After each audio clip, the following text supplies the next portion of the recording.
Erinevaid keesid ja rahasid järjest juurde ja kui tüdruk mehele läks, siis ema andis oma sõle kõige vanemale tütrele.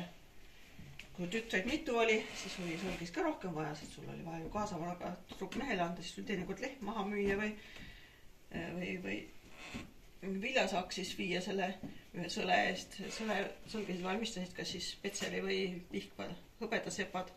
Hiljem oli ka Tartus juba hõbedaseppasid, kes siis neid setusõlgesid tegid. Setusõlg ei olnud riiete kinnitamiseks, nagu mujal Eestis on, ütleme, et sa tahate seda pluusikaelust kinni panna, pandi sõlg peale. Siis setusõlg on ikkagi ainult nagu ehte asi olnud. Ja see väärikuse sümbol ja abielunaise sümbol. Ja sõlge kandsid ainult fertiilses eas naisterahvad, kes veel lapsi said. Kui sa juba vanem olid, siis enam sõlge ei kandnud, et siis andsidki kas siis lapsele või siis kellegile oma lähedasele naissugulasele edasi, kes siis abielluma hakkas. Ja hiljem siis kandsid vanemad naised lihtsalt selliseid keesid kaelas.